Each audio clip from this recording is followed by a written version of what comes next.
wararka urkutaalada iyo dhilada xambaarsan ee laga soo tabinayo qasa tan iyo xalay waa kuwo dhammaanba shucuubta iyo qalbiyada muslimiinta gilgilay iyadoo 11 maalmood ee u dambeeyay yuhuuddu duqeyn ballaaran ku hayay shacabka Falastiiniyiinta iyagoo bartilmaameedsanaya caruur iyo ciroolaba.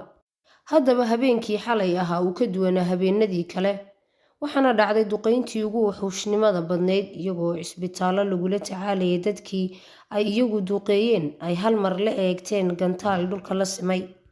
shacabkii, dhallaankii, hooyooyinkii iyo aabbayaashii halkaasi lagula tacaalayay.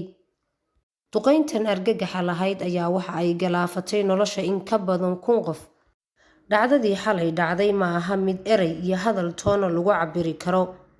yuhuuddu waxa ay Falastiin ku wadaan waa isirsifayn ay ku rabaan inay Falastiiniyiinta kaga saaraan dhulkooda iyagoo aan u meeldayin caruur iyo ciroolaba. shucuubta dadka islaamka oo ay taabatay dhacdadii argagaxa lahayd ee xalay dhacday ayaa mudaharaadyo waaweyn ka bilaabay isla xalay safaaradaha yuhuuddu ku leedahay dalalkooda sida Turkiga, Tunuusiya, Lubnaan, Morocco iyo Jordan. dalka Jordan oo lagu waday maanta in shir lagu qabto kaas oo ay ka soo qayb galayeen madaxweynayaasha dalalka Mareykanka, Masar, Jordan, daanta galbeed ee Falastiin iyadoo lagaga hadlayay shirkani sidii loo joojin lahaa dhibaatooyinkan.